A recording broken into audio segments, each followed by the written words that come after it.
In 2018,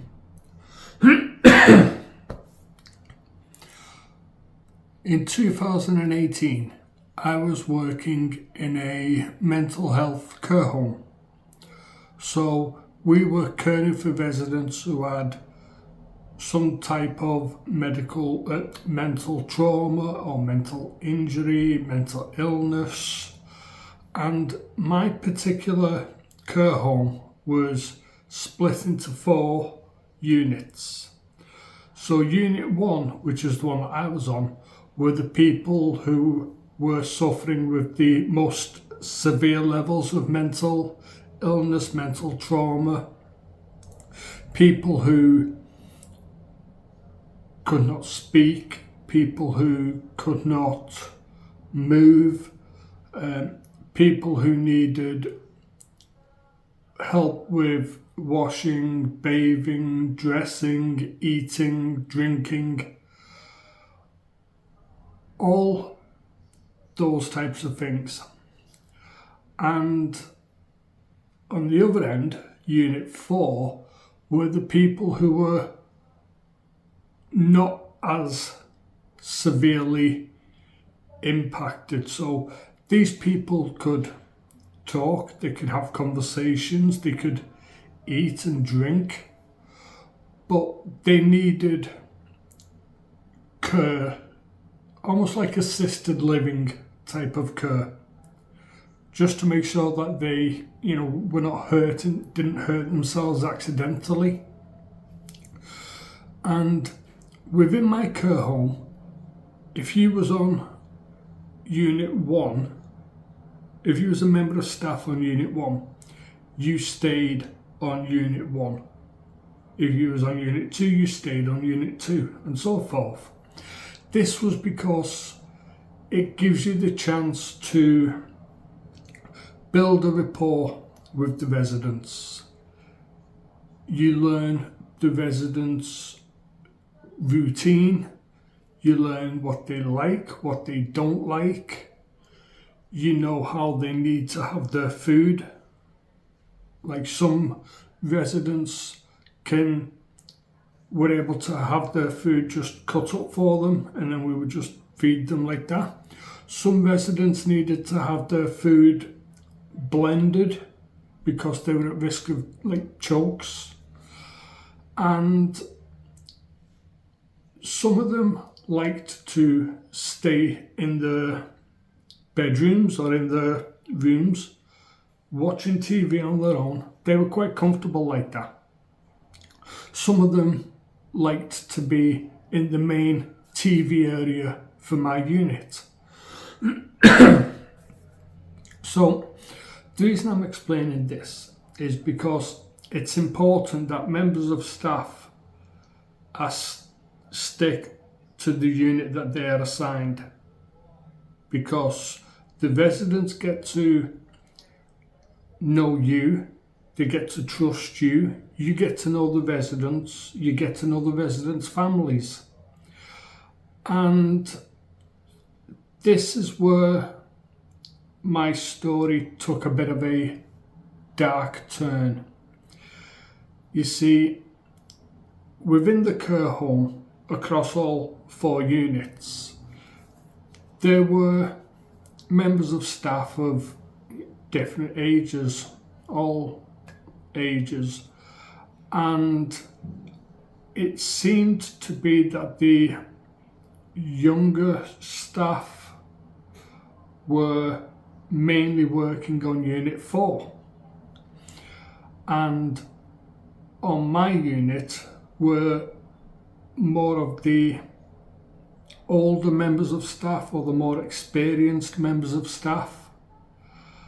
And my unit had more members of staff than the other units by, I think, 2 people, because within my unit we had residents who needed one-to-one supervision 24 hours.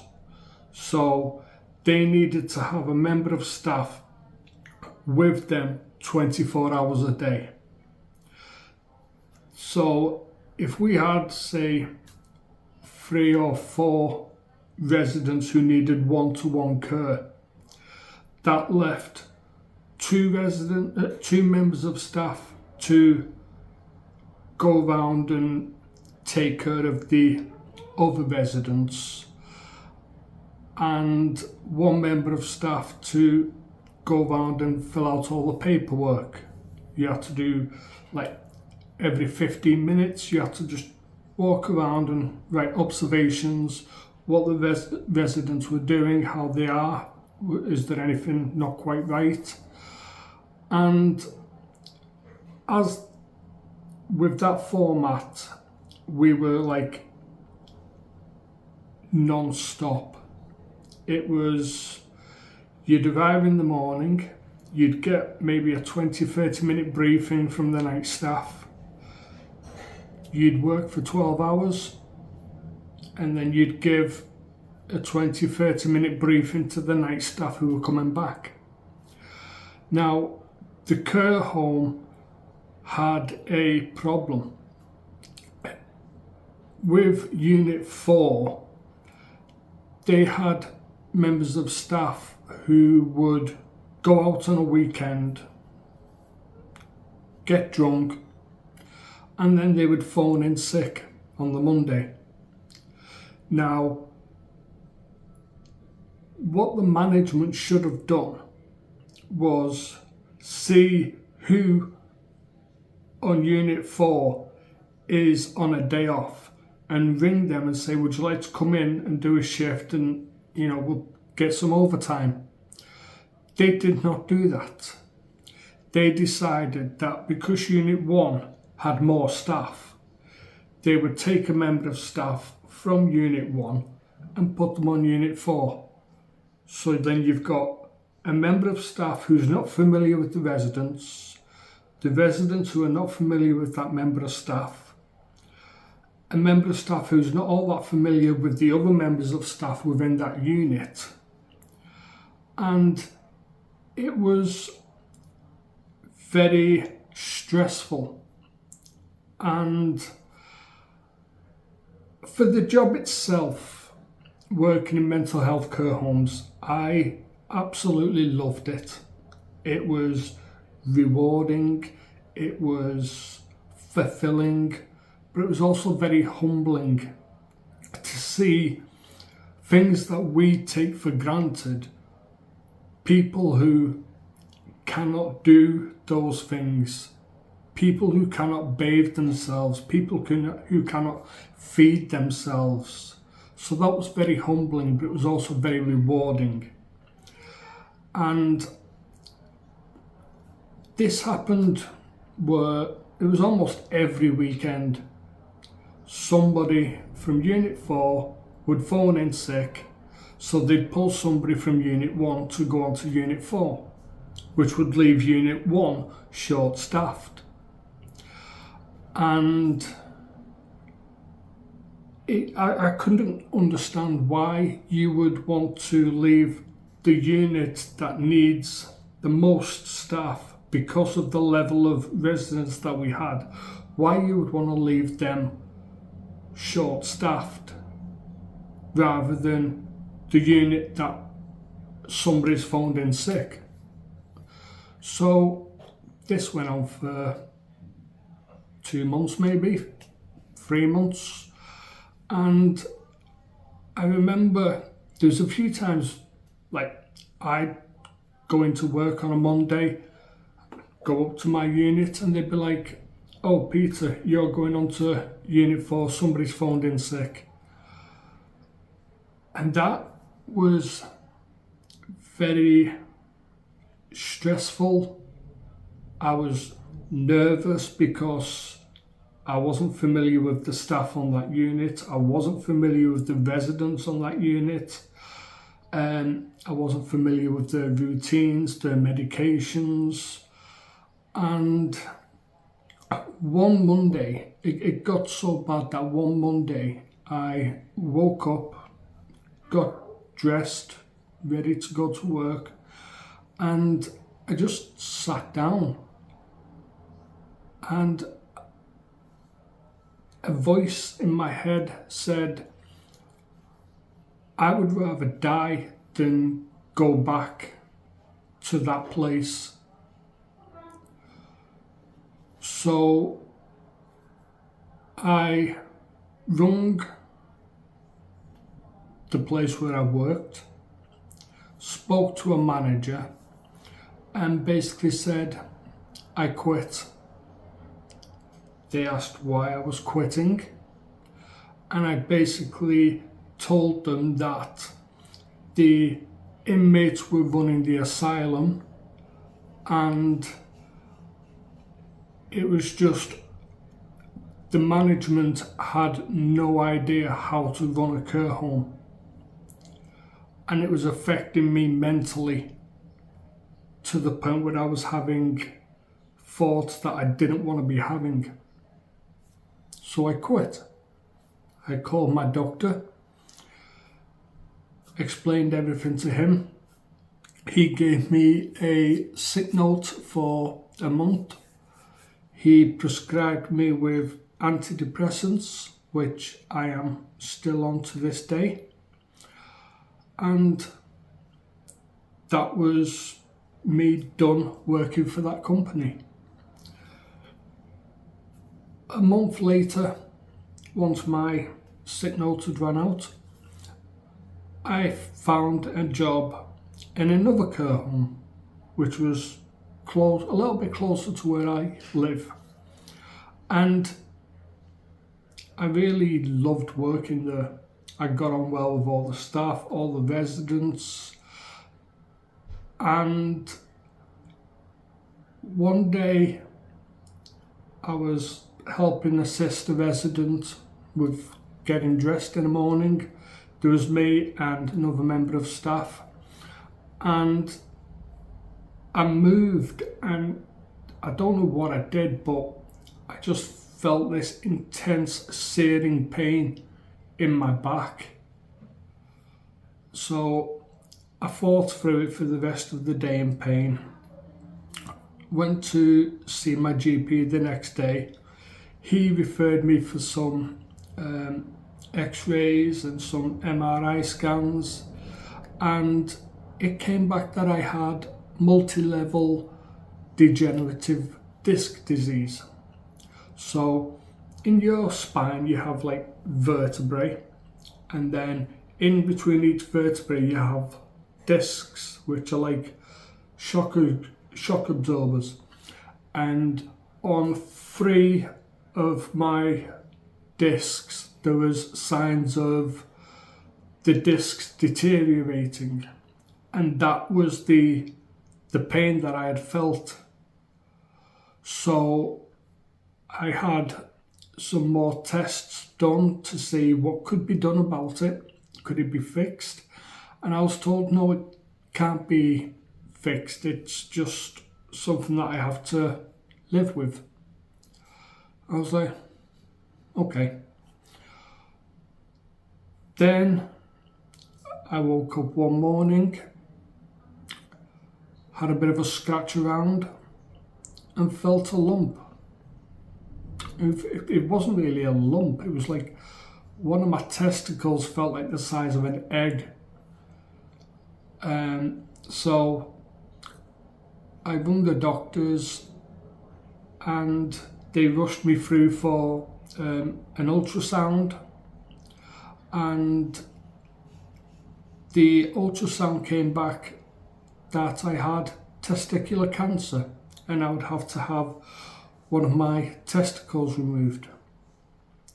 The specialist, he didn't really say, like, he didn't have to tell me I had cancer. See, the day I went in to see him, before I had the ultrasound, it was just me, my mum, and him. Then I had the ultrasound, walked back into the room, and it was him and a nurse, me and my mum. So as soon as I seen that nurse, I knew it was cancer. And he started explaining, like, okay, so we've done these scans and it shows like calcium deposit. And I just said, is it cancer? And he said, yes, it is. And I said, that's fine. I'm going to kick its ass. What do we need to do? And I don't know why, but every fibre of my being told me that I was going to beat that cancer. And that's exactly what I did. Forward a few months after that, I was just sat down talking to my wife, and out of nowhere I just started crying, and I couldn't stop crying. And this went on for like 20 minutes of like my wife just hugging me, trying to say like, everything's going to be okay. And I wasn't crying about the cancer. That didn't bother me at all. What I was hysterical about, and what I'd finally realised was a mental breakdown, was the fact that only a couple of years earlier I'd been doing charity boxing events and absolutely loved it. And now I was needing a walking stick to help me walk because I was having problems with my balance. I was having problems with the way I was walking. My mum has multiple sclerosis, and I was convinced I was going to be told that I had multiple sclerosis. And in my head, that's what it was. It was a couple of years ago, I was boxing, and now I might have multiple sclerosis and like not be able to move freely. And everything just got on top of me about that situation. And I just bawled my eyes out in my wife's arms. And when I eventually stopped crying, she looked at me and said, do me a favour. Go into the bathroom, dry your eyes, look in the mirror, and remember who you are.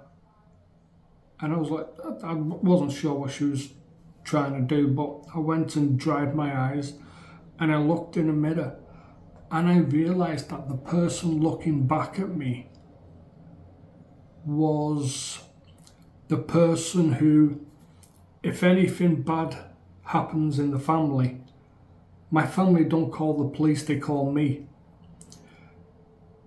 I made a happy life about not caring what people think of me, not caring what people say about me. And that was all I needed, was for her to say, remember who the hell you are. And that's the message that I want to put across, is you can go through absolute hell and you can hit rock bottom the way I hit rock bottom. But it's only when you hit rock bottom and you cannot go any lower, that is when you can build the foundations that are the strongest for what is to come next. So build your foundations, believe in yourself, and do whatever makes you happy. Because if you're not happy, what's the point? Do what makes you happy. And if you can help one person, then your life will be, it will mean something. So that's my message.